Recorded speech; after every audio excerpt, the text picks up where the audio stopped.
all, this is Palak Nanak studying MBBS and welcome to my YouTube channel.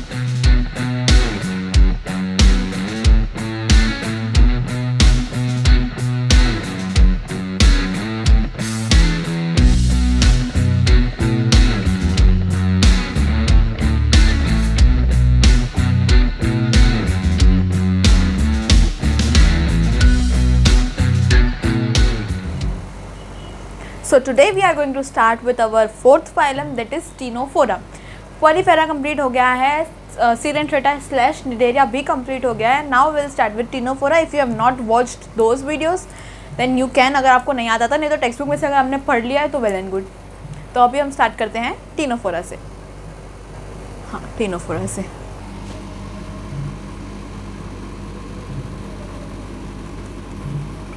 सबसे पहले हम heading capital में लिख देंगे, जिससे हमको ये पता चल जाएगा कि हम ये वाला फाइलम पढ़ रहे हैं, तो हम किसी और फाइलम में या किसी और घर में नहीं घुस जाएं. ठीक है, तो नोट्स निकाल लो, पेन पेंसिल निकाल लो, एनसीईआरटी निकाल लो and keep writing. Ctenophora is also known as comb jellies.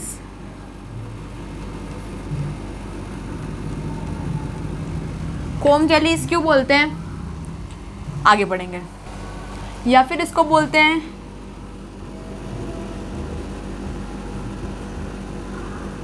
Come bearers. ठीक है, अब हर बार की तरह इस बार भी हम वही सीरीज में जाएंगे. Habitat, habit, level of organization, body symmetry, digestion, circulation, whatever it is, हम उस सीरीज में जाएंगे और स्टार्ट करते हैं वहाँ से. सबसे पहले as usual will start with habit. इसका हैबिट क्या है? हैबिट, हैबिटेट जो भी लिखो, एक्सक्लूसिवली मरीन. ये याद रखना कि ये एक्सक्लूसिवली मराइन होता है. ऐसे बहुत कम फाइलम है जो कि एक्सक्लूसिवली मराइन है. 2-3 फाइलम है, मतलब ऑब्वियसली मोस्टली मराइन तो आपको दिखेंगे काफ़ी जगह, लेकिन एक्सक्लूसिव वाला कहीं नहीं दिखेगा. तो वो याद रखना कौन कौन से होते हैं एक्सक्लूसिवली मराइन. एक Ctenophora. Next, level of organization. ये आप खुद बताओगे क्या होती है लेवल ऑफ ऑर्गेनाइजेशन. नहीं पता, टेबल पढ़ के आओ. पार्ट 3 में मैंने बताया था. Level of organization, tissue, tissue level of organization. Body symmetry, ये भी आप बताओगे खुद. बॉडी सिमेट्री, रेडियल, मेरे को तो सुनाई नहीं दे रहा, आप लोग बता रहे हो तो मैं ही बता देती हूँ. Next, germ layer.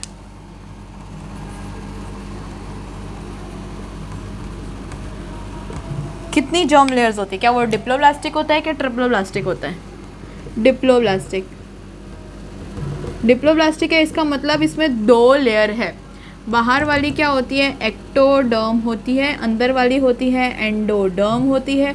और जो सेंटर में होती है वो लेयर नहीं होती है, लेकिन मीजोग्लिया प्रेजेंट होते हैं जो कि उसको एक जेली लाइक अपीयरेंस देते हैं. सेम चीज़ हम लोग ने सीलेंट्रेटा में भी बात की थी. ठीक है, एक चीज़ मेरे को और बतानी है कि इन टीनोफोरा का जो फाइलम है उनके अंदर जो सेल्स प्रेजेंट होते हैं, those are known as amoebocytes. Amoebocytes present होते हैं. Will start the structure. Structure में क्या होता है? ये एक ट्रांसपेरेंट बॉडी होती है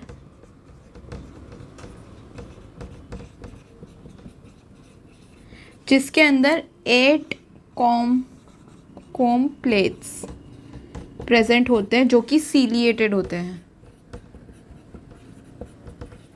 इसीलिए इसका नाम पड़ा कोम जेलीज. जेलीज इसलिए क्योंकि जेली लाइक अपीयरेंस होता है. जैसे एक आपको दिया हुआ है, किसमें, एनसीईआरटी में डायग्राम दिया हुआ है. इससे बॉल लाइक स्ट्रक्चर है जिसमें ऐसे 8 लाइंस बनाए हुए हैं. वो 8 कोम प्लेट्स हैं और 2 ऐसे भी बनाए हुए हैं. ठीक है, ये सीलिएटेड कोम प्लेट्स होते हैं प्रेजेंट इसके अंदर. किसके अंदर? टीनोफोरा के अंदर. एक और बात, ये बायोल्यूमिनेसेंस की प्रॉपर्टी शो करते हैं. यानी बायोल्यूमिनेसेंस का मतलब क्या होता है कि it shows the property of lightning. मतलब खुद ब खुद वो उजाला या लाइट देते हैं. That is bioluminescence. बायो मतलब वो लिविंग ऑर्गेनिज्म, ल्यूमिनेसेंस मतलब वो जो लाइट जनरेशन की पावर होती है वो. तो बायोल्यूमिनेसेंस कौन शो करता है? टीनोफोरा. ये एक कैरेक्टरिस्टिक फीचर है इस फाइलम का, इसलिए ये इम्पॉर्टेंट भी बन जाता है. क्या? बायोल्यूमिनेसेंस की प्रॉपर्टी.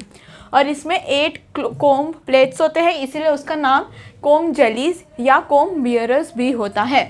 ये कोम प्लेट्स जो होते हैं इनका काम क्या होता है, इनका काम होता है लोकोमोशन, लोकोमोशन करते हैं ये कोम प्लेट्स, ठीक है। अब जो मैंने ये दो चीज़ बनाई है ये है, इसको हम बोलते हैं टेंटेकल्स। ये कंपलसरी प्रेजेंट नहीं होते, लेकिन जब प्रेजेंट होते हैं तब दो प्रेजेंट होते हैं एक ऑर्गेनिज्म के अंदर। और इसका फंक्शन क्या होता है, इसका फंक्शन ये होता है कि इसके अंदर एक एडहेसिव सेल्स प्रेजेंट होते हैं जिसको हम बोलते हैं लेसो सेल्स या फिर कोलोब्लास्ट, लेसो सेल्स या COLLO कोलोब्लास्ट सेल्स प्रेजेंट होते हैं, एडहेसिव सेल्स, और ये सॉलिड स्ट्रक्चर होता है, ठीक है। तो तीन चीज़ बोल दी मैंने स्ट्रक्चर में, एक तो टेंटेकल्स, दूसरा बायोल्यूमिनेसेंस और तीसरा उसकी ट्रांसपेरेंट बॉडी। ये 3 पॉइंट्स हो गए स्ट्रक्चर के। हैबिट इसका कि ये एक्सक्लूसिवली मराइन है, ये बहुत इंपॉर्टेंट है क्योंकि सब नहीं होते हैं एक्सक्लूसिवली मराइन, बहुत कम ऑर्गेनिज्म, बहुत कम फाइलम ऐसे होते हैं जो एक्सक्लूसिवली मराइन होते हैं। इसका टिश्यू लेवल ऑफ ऑर्गेनाइजेशन है, रेडियल सिमेट्री है, डिप्लोब्लास्टिक ऑर्गेनिज्म है, अमीबोसाइट्स प्रेजेंट होते हैं, उसके स्ट्रक्चर में ट्रांसपेरेंट होता है, वो 8 कोम प्लेट्स प्रेजेंट होते हैं जो कि सीलिएटेड होते हैं। सीलिएटेड मतलब छोटे छोटे जो हेयर लाइक स्ट्रक्चर होते हैं उसको सीलिएटेड बोलते हैं। बायोल्यूमिनेसेंस की प्रॉपर्टी शो करता है, इसका मतलब कि वो लाइट जनरेशन की पावर रखता है। अगर प्रेजेंट हो तो 2 टेंटेकल्स प्रेजेंट होते हैं जो कि सॉलिड होते हैं, उनके अंदर एडहेसिव सेल्स प्रेजेंट होते हैं जिनको हम बोलते हैं इधर कोलोब्लास्ट सेल्स और lasso cells. Okay, will move on to the next. Now let's move on to digestion. Digestion की बात करें तो वो एक्स्ट्रा सेल्यूलर होता है पहले, एंड देन लेटर ऑन वो हो जाता है इंट्रा सेल्यूलर। कैसे वो भी देखते हैं। जो उसके टेंटेकल्स होते हैं जो मैंने अभी 2 बनाए थे,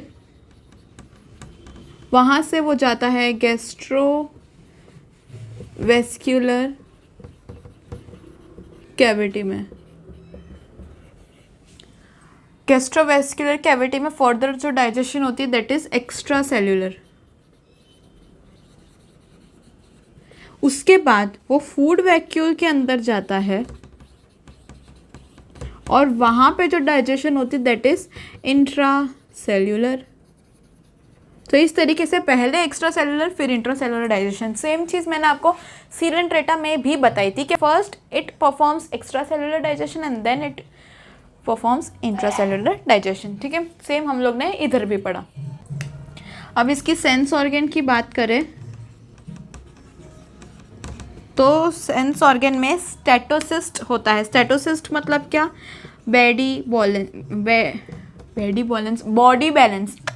बॉडी बैलेंस जो करता है दैट इज स्टेटोसिस्ट। और वो कहाँ पे प्रेजेंट होता है, एबोरल एंड में। एबोरल एंड क्या होता है, exactly opposite to the mouth. Mouth को बोलते हैं ओरल एंड और माउथ के एग्जैक्टली अपोजिट साइड को बोलते हैं एबोरल एंड। तो स्टेटोसिस्ट एक सेंस ऑर्गन है जो कि बैलेंसिंग ऑर्गन होता है स्टेटोसिस्ट। तो वो सेंस ऑर्गन हुआ और वो एबोरल एंड में प्रेजेंट होता है, यानी exactly opposite to where mouth is present. Digestion में हमने पढ़ा कि first it goes extra cellular and then intra cellular. कैसे टेंटेकल्स है वो गैस्ट्रोवेस्कुलर कैविटी में जाता है, वहाँ पे डाइजेशन होती है और उसको हम लोग बोलते हैं एक्स्ट्रा सेल्यूलर डाइजेशन। फिर वो कैविटी से जब वो फूड वैक्यूल के अंदर चला जाता है तो फूड वैक्यूल के अंदर मतलब सेल के अंदर हुआ, सेल के अंदर डाइजेशन हो रहा है, इसका मतलब वो होता है इंट्रा सेल्यूलर डाइजेशन। इस तरीके से वो पहले extra cellular and then intra cellular digestion perform करता है। अब एक आपको बात बताऊं कि इसके अंदर स्केलेटल सिस्टम, रेस्पिरेटरी सिस्टम और एक्सक्रीटरी सिस्टम, ये तीनों सिस्टम एब्सेंट होते हैं। No respiratory system, no excretory system and no skeletal system, ठीक है। टीनोफोरा का नर्वस सिस्टम की बात करें तो that is diffused. Nervous system diffused.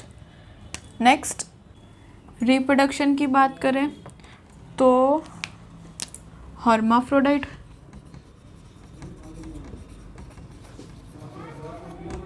Sexual.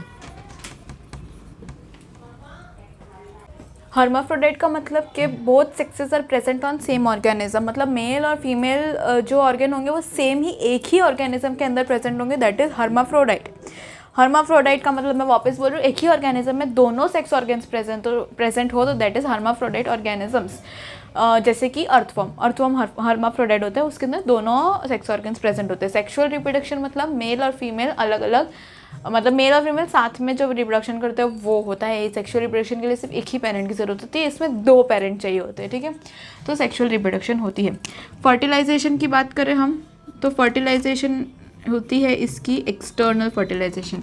External fertilisation का मतलब क्या हुआ कि बॉडी के बाहर हो रही है। बॉडी के बाहर वो कहाँ पे होगी, वो वाटर में होगी। एक्सटर्नल फर्टिलाइजेशन होती है वाटर के अंदर।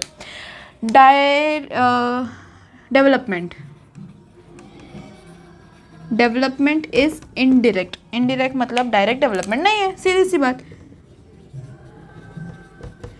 इनडायरेक्ट मतलब ये होता है कि कोई भी जाइगोट है, जाइगोट जो भी फॉर्मेशन हुआ वो एक लार्वा बनेगा, लार्वा फर्दर डेवलप होके अडल्ट बनेगा, तो दैट इज इनडायरेक्ट डेवलपमेंट। मतलब डायरेक्टली जाइगोट से अडल्ट नहीं बन रहा है, बीच में एक स्टेज आ रही है, दैट इज लार्वा। तो इनडायरेक्टली डेवलपमेंट हो रहा है, दैट इज इनडायरेक्ट डेवलपमेंट, ठीक है। फर्टिलाइजेशन एक्सटर्नल क्योंकि बॉडी से बाहर हो रही है। रिप्रोडक्शन हर्माफ्रोडाइट, हर्माफ्रोडाइट मतलब कि बाइसेक्सुअल। ये मैंने आपको पहले बहुत पहले पॉलीफेरा में आई गेस बताया था, हर्माफ्रोडाइट यानी बाइसेक्सुअल या फिर मोनोइशियस भी बोलते हैं, और ये सेक्सुअल रिप्रोडक्शन करते हैं। Next will see the examples. सबसे कॉमन प्लूरोब्रेकिया, टीनोप्लाना,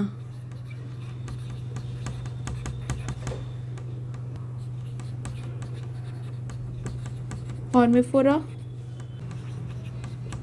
सेस्टम, ठीक है। ये 2 तो बहुत कॉमन है, ठीक है। ये 2 इतने कॉमन नहीं है बट ठीक है। हाँ, ये इसको हम बोलते हैं सी गूसबेरी, इसको बोलते हैं सी वॉलनट, एंड इसको बोलते हैं हम वीनस गर्डल।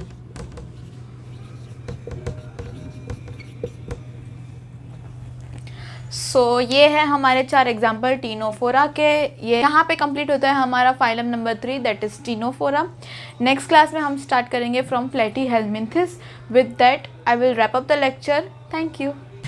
अब एज ऑलवेज जैसे मैंने पिछले 2 लेक्चर में भी आपको थोड़े बहुत ट्रिक्स बताए थे एग्जाम्पल के, इसमें भी ट्राई करते हैं ट्रिक्स बनाने की। तो प्लूरोब्रैकिया, इससे आप ये भी सीखो कि ट्रिक्स कैसे बनाए जाते हैं। तो आप हर बार किसी और के ऊपर निर्भर नहीं होने चाहिए हो कि भाई मुझे ट्रिक्स बना के दे, आप सीख लो ऐसे। जैसे प्लूरोब्रैकिया, प्लूरोब्रैकिया से मुझे प्लूरल वर्ड समझ में आ रहा है, टीनोप्लाना से मुझे टीन समझ में आ रहा है, तो मैं यहाँ पे लिख देती हूँ प्लूरल और उसके नीचे लिख देती हूँ टीन, ठीक है। हॉर्मीफोरा, हॉर्मीफोरा से मुझे याद आ रहा है हॉर्मोन्स, ठीक है। इस तरीके से अब इसमें ये ट्रिक बना दो कि टीनोप्लाना यानी टीन में हार्मोन्स की जो क्वांटिटी होती है वो प्लूरल हो जाती है। मतलब ऐसा बोलते हैं ना, टीन में हार्मोन्स आते हैं, बॉडी के चेंजेस होते हैं, वो हार्मोन्स की वजह से होते हैं। जब हम छोटे थे तो हमारे अंदर एक सिंगुलर हार्मोन था। Please take it only as a trick, real life के साथ कंपेयर मत करना। जब हम छोटे थे तब हमारे अंदर सिर्फ सिंगुलर हार्मोन था। अब जब हम टीन हो गए, टीनोप्लाना हो गए, तो हार्मोन्स हमारे अंदर प्लूरल हो गए यानी बढ़ गए, ठीक है। तो जब हार्मोन्स बढ़ जाते हैं तो कब बढ़ते हैं, सबसे पहले तो तब बढ़ते हैं जब हम लोग वॉलनट्स खाते हैं। तो जो हार्मोन्स कब बढ़ेंगे, जब हम वॉलनट्स खाएंगे। So harmogonia is known as sea walnut, ठीक है। और प्लूरोब्रैकिया प्लूरल कब होते हैं, एक मिनट, हार्मोन्स प्लूरल हो जाते हैं। प्लूरल कैसे होते हैं कि फॉर एन एग्जाम्पल कोई अपोजिट जेंडर के लोगों को देखते हैं कैसे गूज़बम्स आने लग जाते हैं, तो सी गूसबेरी। तो इस तरीके से आप ये याद कर सकते हो। एक सेस्टम रह गया, सेस्टम इज वीनस गर्डल, सेस्ट से वेस्ट याद रख लो, और गर्डल मतलब वो पेल्विक गर्डल वेस्ट के नीचे होता है, तो बस उस तरीके से याद रख सकते हो। वीनस गर्डल वेस्ट, वेस्ट सब में ही होता है, टीन्स है या बच्चे हैं या अडल्ट है, जो भी वेस्ट तो होता ही है ना। तो कौन कौन से 4 एग्जाम्पल हो गए, प्लूरोब्रैकिया, टीनोप्लाना, हॉर्मीफोरा, सेस्टम। ऐसे छोटे मोटे बस ऐसे ट्रिक्स बनाते रहने का, एग्जाम्पल्स लर्न करते रहने का, और बस इजीली लर्न हो जाएंगे। लेकिन हाँ, रिवाइज तो करना पड़ता है, ओके। और बस कंप्लीट हो गया लेक्चर, बाय बाय।